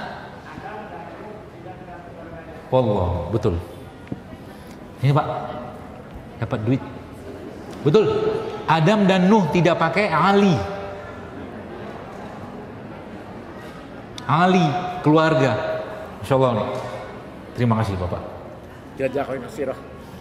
Jangan lupa beli cilok. Beli buku. Adam dan Nuhnya kan nggak pakai Ali. Kenapa nggak pakai Ali? Karena di keluarga Adam sama Nuh ada yang tidak sempurna contohnya. Tapi di keluarga Ibrahim dan Imran sempurna. Gitu. Gitu. Secuilnya, spill sedikit lah. Ya, jadi Al-Quran tuh kalau dipelototin keren. Ya, termasuk kalau saya sebut misalkan Firaun. Firaun itu siapa? Gelar raja kan, Ramses sekian kan gitu kan. Di zaman Nabi siapa? Musa. Nabi Yusuf tinggalnya di mana? Nabi Musa Mesir. Coba lihat di Quran. Apakah di zamannya Nabi Yusuf itu Allah menggunakan kata Firaun? Enggak, Allah pakai kata apa? Malik. Karena zaman Nabi Yusuf rajanya tidak seperti Firaun. Gitu. Quran tuh kalau di dipelototin gitu tuh makin banyak ilmunya dia. Ya. Nah, terakhir mungkin ya. Sampai Umar itu bilang begini. Kalau aku memiliki jarum yang jatuh di mana gitu ya, kata Umar, maka aku akan cari jarum itu di mananya dengan ngelihat Quran. Jatuhnya di mana, lihatnya Quran. Nyambung nggak? Tapi begitulah pedenya mereka dengan Quran. Ya. Segala kebutuhan kita ada di situ. Jadi kalau sudah kita ngaji, sudah ngafal segala macam, masuk ke bab berikutnya, kira-kira ilmu apa yang kita mau pelajari yang Al-Quran itu bisa ajarkan kepada kita. Itu. Di mana semua tempat ada. Ya. Semua tempat ada. Mau ilmu apa? Pertanian. Ya ada situ. Komplit, ya. Arsitektur ada juga, semua ada. Ya. Dan itulah charging cinta tertingginya kita yang Allah wahyukan kepada Nabi SAW. Ya, maka jangan jauh-jauh dari Quran. Jangan jauh-jauh dari Quran. Sayang. Ya. Kalau sudah dekat sama Quran, maka yang terjadi apa? Tenang kita hidup. Ya. Mulai sekarang paksain diri. Ya. Kalau belum baca Quran, paksain baca selembar halaman, 1 ayat, 2 ayat, paksain sampai akhirnya apa? Kita merasakan kenikmatan di situ. Ya. Sehingga kita sudah mulai paham kenapa Nabi berlama-lama ketika sholat. Kalau Nabi berlama-lama ketika sholat, yang terjadi Nabi itu ngapain? Baca Quran kan? Seorang sahabat pernah meriwayatkan bahwa beliau radhiyallahu anhu pernah makmum di belakangnya Nabi SAW, dan saat itu Nabi membaca Al-Baqarah. Setelah baca Al-Baqarah, Nabi lanjut dengan baca Ali Imran. Sekali-sekali nanti dicoba, ya. Belum pernah kan? Sampai gemetaran kaki kita. Top. Itulah namanya berlelah-lelah untuk Allah. Untuk membuktikan apa? Cinta. Gitu. Ya, untuk membuktikan cinta. Maka kalau sudah sampai di titik itu, ini nggak selesai-selesai ini. Maka kita menanti kalimat dari Allah, ya, kepada kita, yang di situ Allah mendeklar, ya, atau mendeklarasi kepada Jibril dan penghuni langit, yang Allah mengatakan, wahai Jibril, sampaikan pada penghuni langit bahwa aku mencintai si fulan. Wish, paling top itu. Aku mencintai fulan itu. Sampaikan, jangan ganggu dia. Ya. Caranya gimana? Caranya seperti yang Nabi jelaskan dalam sebuah riwayat. Apa itu bunyinya? Bunyinya kurang lebih begini. Kata Nabi, senantiasa hambaku mendekatkan diri kepadaku dengan amalan sunnah sehingga aku mencintainya.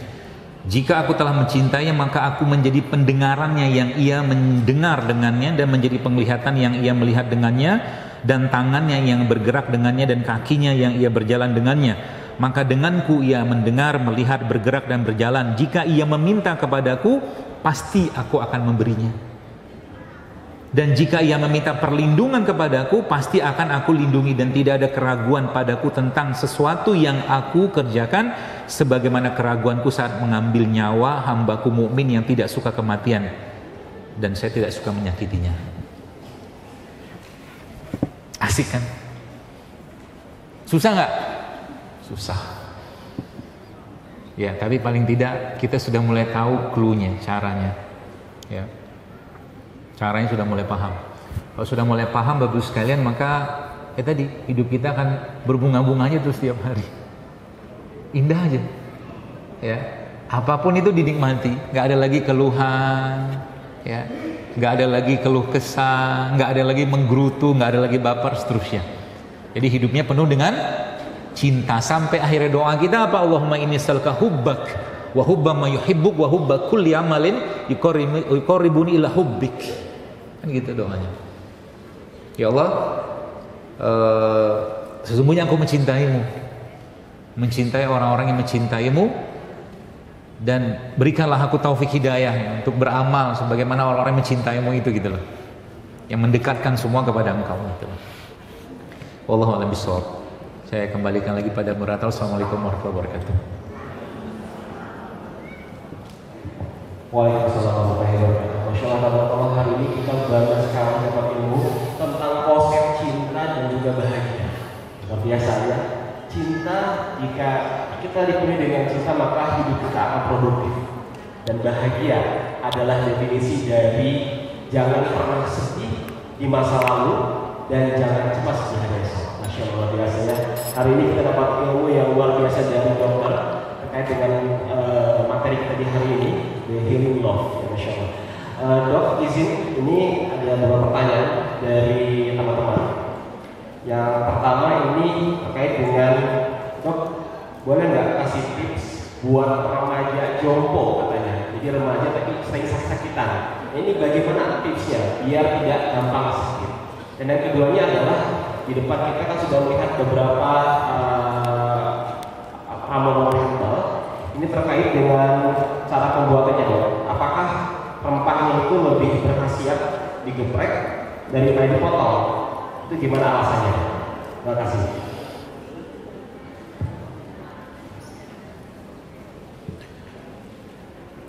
Baik, ini istilah baru kan, remaja jompo. Menua sebelum waktunya. Ya, sebenarnya begini Bapak sekalian. Kenapa sekarang terutama dalam tentang makanan ya, tentang makanan. Saya itu memang sedih sebenarnya ya, sedih. Kenapa sedih? Karena memang perangnya kita melawan iblis, setan ya, dan seterusnya kayak gitu dalam urusan makanan ini yang benar-benar kalah kita. Dasarnya apa? Dasarnya memang sudah dijelaskan Allah dalam Al-Quran. Jadi kalau Anda pernah mendengar kata-kata khutuwat, wala tattabi'u khutuwati syaitan, kan gitu. Dan jangan ikuti langkah-langkah syaitan. Nah, khutuwat itu langkah-langkah strategisnya iblis dan syaitan ya. Di Quran itu ada 4 khutuwatnya. Khutuwat yang pertama atau renstra yang pertama kaitannya dengan iman. Maka iblis ya, syaitan itu akan berupaya sejadi-jadinya untuk merusak dan melemahkan iman orang mukmin, seorang mukmin. Itu yang pertama. Lalu yang kedua apa? Khutuwat yang kedua kaitannya dengan kesucian. Itu dalam surat An-Nur. Ya. Maka dia akan cari berbagai macam cara supaya kesucian itu tidak menjadi sesuatu lagi yang diperjuangkan. Itu khutuwat. Yang menariknya khutuwat yang ketiga dan keempat ini. Khutuwat yang ketiga dan keempat ini, yang ketiga adalah berkaitan dengan makanan. Wa kulu mimma fil ardi halalan thayyiban wa la tattabi'u khutuwati syaitan, kan gitu. Jadi dia akan cari berbagai macam cara untuk merusak makanan. Kalau halalnya dia nggak bisa goda di situ, dia akan masuk ke toyibnya, kayak gitu urutannya. Kalau toyib ini nggak bisa goda di situ, dia masuk ke yang berlebihannya. Yang paling sempurna apa? Yang haram, nggak bagus, nggak baik, sampai berlebihan pula. Ya, itu khutuwatnya mereka. Dia yang keempat, khutuwatnya berkaitan dengan perkebunan atau pertanian. Dia akan rusak. Ya. Makanya kalau kita nggak tahu dengan siapa kita berhadapan dan modelnya seperti apa yang kita nyalakan di sini, kita akan kalah terus. Ya. Makanya sering saya sampaikan, Anda yang punya anak di rumah, aduh Masya Allah ya, cobalah mulai dibatasin atau mungkin kita mulai ngasih edukasi tentang makanan atau minuman sehat kepada mereka. Ya. Sayang sekarang umur 20 tahun yang kena diabetes banyak gak? Banyak banget. Stroke aja ada loh. Ya. Sudahlah mereka kurang cinta di rumah, makannya nggak bener, ketemu pula dengan orang toksik, sempurna rusaknya. Begitu. Yang dimakan nggak bener gitu kan. Ya, makanya ya di lingkungan kita, keluarga kita sudah mulai ya. Minimal di rumah tuh belanjanya sudah mulai diperbaiki, misalkan kayak begitu. Ya. Nah, itu apa pesan umumnya. Lalu yang kedua apa? Kalau ditanya kenapa muncul kayak begitu, aging itu kan atau proses oksidasi itu kan terjadi gara-gara apa? Ya makanan, minuman, ya. Jadi harusnya dia misalkan ya matangnya itu katakanlah umur 20 tahun gitu ya. Sebelum 20 tahun tuh sudah matang gara-gara terlalu banyaknya makanan-makanan yang tidak punya inti sel. Makanan-makanan yang tidak punya inti sel. Baik, saya jelaskan begini. Nanas itu inti selnya, nanas bener-bener buah nanas ya, Nanas itu inti selnya itu cuma 40%. Sisanya adalah air, serat, mineral gitu loh. Intinya itu cuma 40%. Itu pun sebagian besar ada di bonggol. Tengahnya itu. Nanas. Bonggol bener ya? Jangan-jangan bahasa suruh. Ya bener, sama. Ya, bonggolnya itu loh. Anda bayangkan kalau ada orang minum misalnya jus nanas dalam kemasan plus pakai gula, kira-kira masih ada inti sel nggak? Inti sel itu fungsinya Pak, memperbaiki sel kita, gen kita, DNA kita diperbaiki dengan sel apa, dengan inti sel itu. Yang paling banyak inti sel itu di mana? Di rempah-rempah kayak begini nih. Jadi rempah-rempah begini ini paling banyak inti selnya. Ya. Ini kan apa, cengkeh ya, ini kan ketumbar. Ini ketumbarnya pun bukan ketumbar yang benar. Kenapa bukan ketumbar yang benar versi saya? Karena udah putih banget. Jadi ketumbar tuh nggak gini, aromanya udah nggak ada lagi.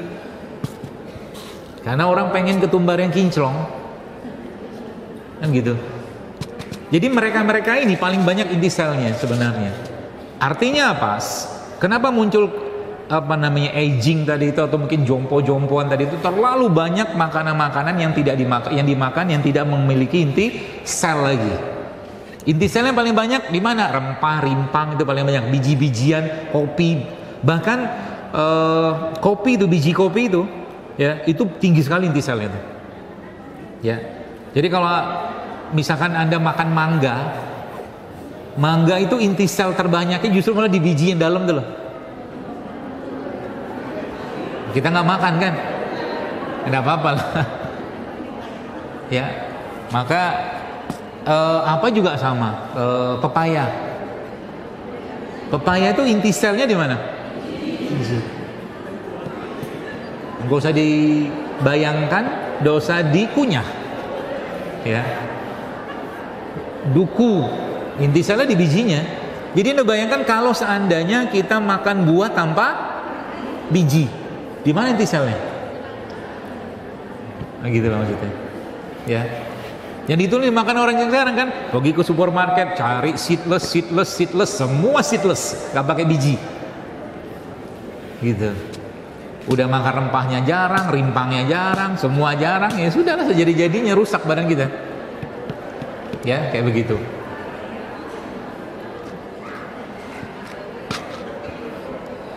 Jadi saya cerita sedikit lah ya. Saya kemarin pas lagi nggak enak badan tuh kan bikin ini nih, jahe. Jahe sekarang ini pedes-pedes, gak ada pedes-pedesnya. Betul kan? Kebanyakan jahe impor juga. Udah nggak ada pedes-pedesnya, baunya pun secuil. Nggak kayak dulu kita ngopek jahe gitu tuh, bus gitu loh, kenceng baunya. Makanya biasanya kalau saya bikin jahe kayak begini, biasanya saya cari jahe lokal. Kalau nggak jahe merah, jahe emprit. Itu. Telur misalkan. Telur zaman sekarang itu, malas saya ngomong ini, gak usah lah ya. Telur. Pokoknya kata guru saya, telur yang sehat itu telur ayam kampung sama bebek, itu aja. Ya, kenapa? Nanti kita bahas kapan-kapan. Sebab itu dua hewan yang memang bertelur sesuai dengan waktu kawin. Betul lah. Kalau telur ayam kampung, setahu saya nggak bisa diternakkan, peternakan telur ayam kampung nggak bisa. Kalau nggak salah sih. Bebek juga sama. Gitu. Jadi itu telur yang masih ada inti selnya. Gitu, ya. Kemarin ada video tadi saya tunjukkan ke Pak Riza. Ya, Masya Allah. Ada lumba-lumba lucu banget. Warnanya pink. Warnanya pink di laut, lumba-lumba pink. Orang tengok, netizen gitu kan, ketawa-ketawa dia, lucu banget. Tapi orang yang ngerti tentang dunia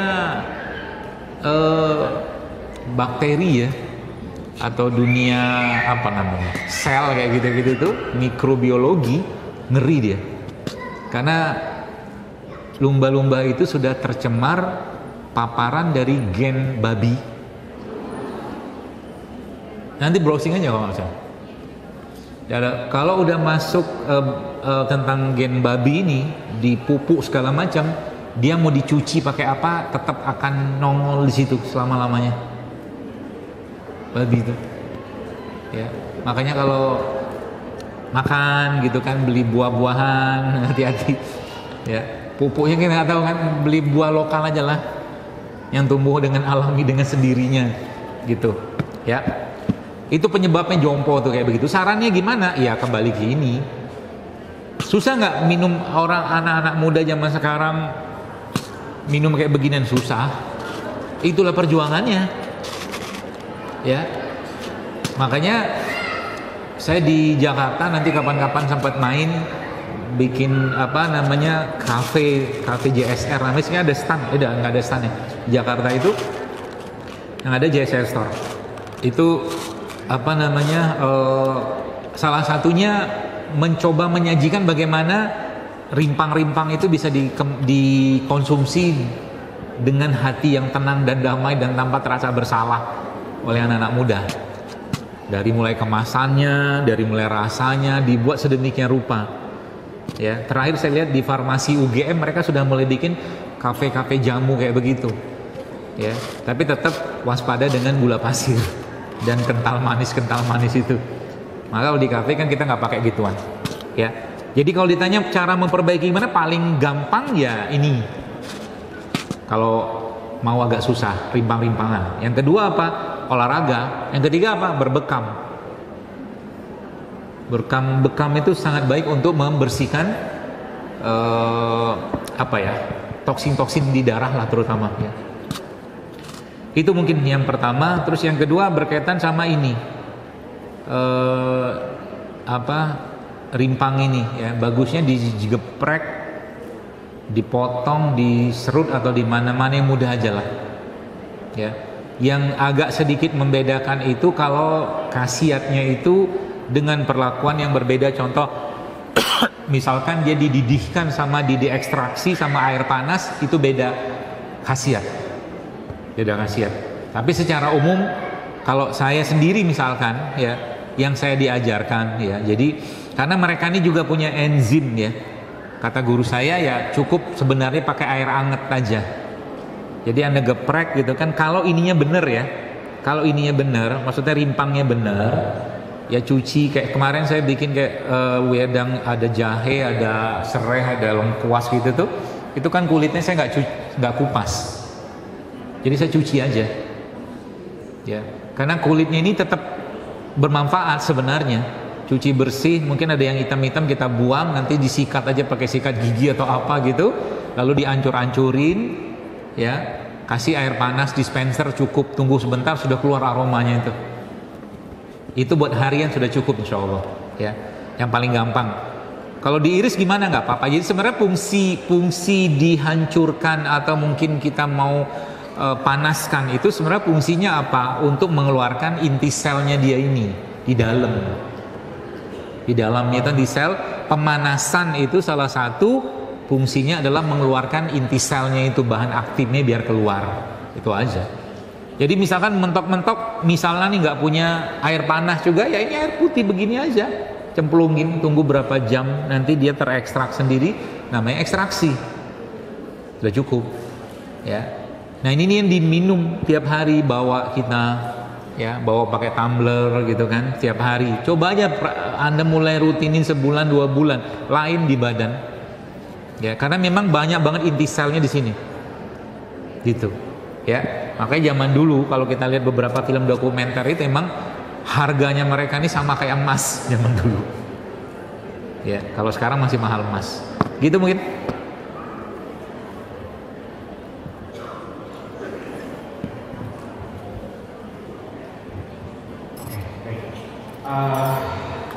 Dua pertanyaan lagi mungkin ya, dari Iwan atau yang awal, yang boleh?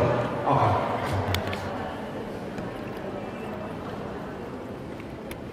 Assalamualaikum warahmatullahi wabarakatuh.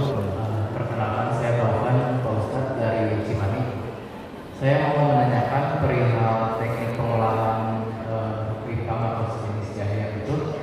Ketika bahan tersebut dikeringkan, itu berpengaruh sama khasiat ya Ustadz? Itu aja. Terima kasih.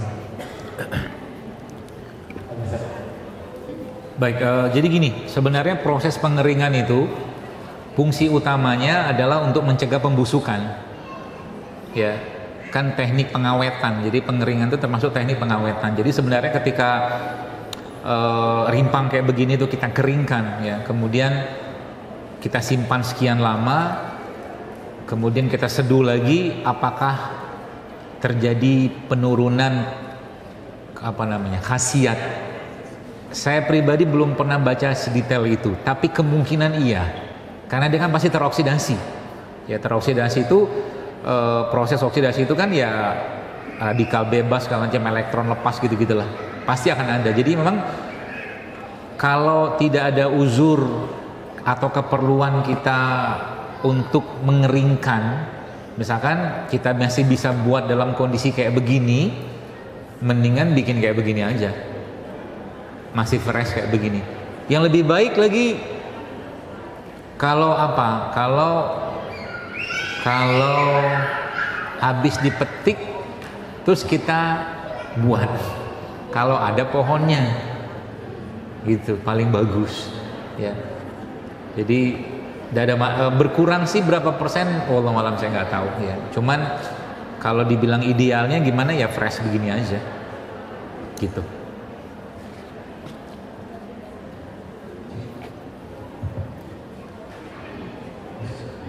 Baik, dari Ahmad, Ahmad itu ya, tadi Ibu Ana, sekarang Ahmad.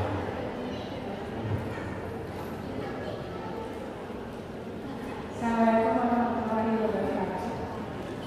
Pak Ustadz mau menanyakan tentang buah-buahan untuk pengobatan hipertensi. Biasanya saya suka marut timun, tapi karena jauh ke pasar, jadi saya suka beli harganya. Kalau dimasukin ke kulkas itu gimana? Apa khasiatnya berkurang atau bagaimana? Terus yang kedua, untuk lambung itu biasanya itu pakai apa obatnya? Yang ramuan-ramuan. Terima kasih. Assalamualaikum warahmatullahi wabarakatuh. Iya, kalau bismillah. Jadi kalau timun dimasukin kulkas jadi dingin ya, Bu.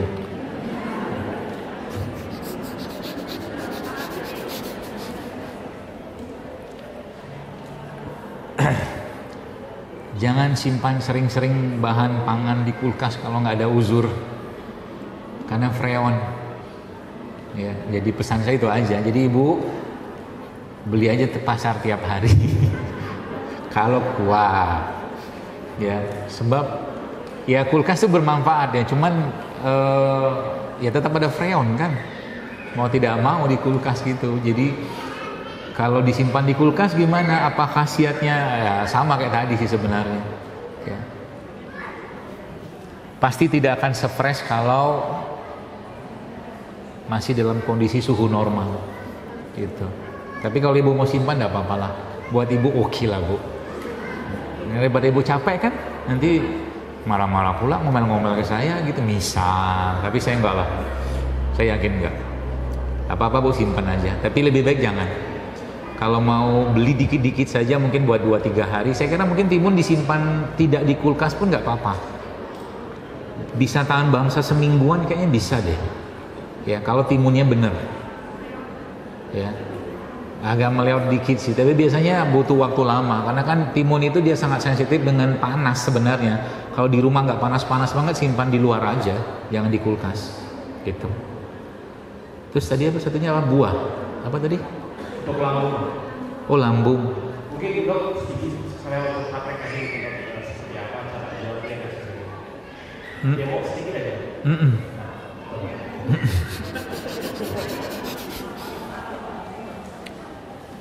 Ramuan lambung. Ada apa di sini ya?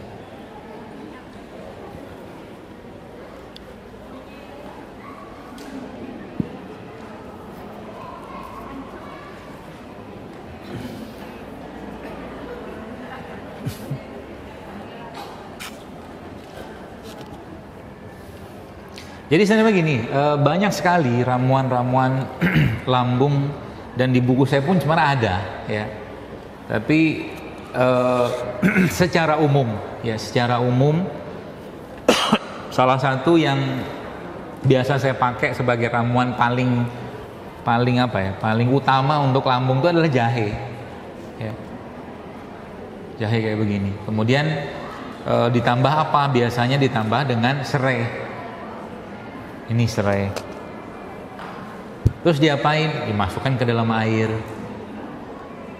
Gitu. Misal, ya kasih air panas. Terus mau ditambah apa lagi? Biasa ditambah dengan bukan. Kalau ada, ini apa nih? Kapulaga. Gak ada baunya. Masuk toko bumbu zaman sekarang tuh nggak ada bau-baunya sama sekali lagi, kacau banget. Bikin toko bumbu yang bener ya, itu bikin toko bumbu yang bener. Soalnya ini nggak ada bau. Astaga. Ini apa lagi? Tambahin satu dengan kalau ada pala. Jadi jahe, serai, pala itu bisa tuh. Atau kalau enggak mau tambah biar ada wangi lagi sedikit, kasih pandan. Itu bisa buat ramuan lambung ya. Gitu. Demonya begini.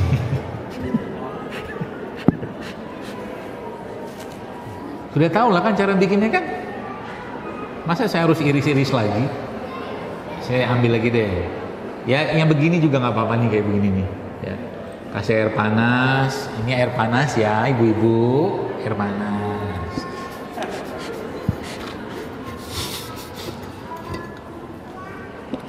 Kita masukkan air sebanyak beberapa mili. Biar tampak lebih jelas, botolnya saya angkat. Nah, gitu. Hah? Oh nggak kelihatan? Oh nggak kelihatan. Baiklah. Sudah jelas? Apanya? Krem zuhur nih. Ya gitulah. Terus nanti ini digigit-gigit ya. Kalau sudah habis makan, apa nih sudah mulai airnya diminum, ini digigit.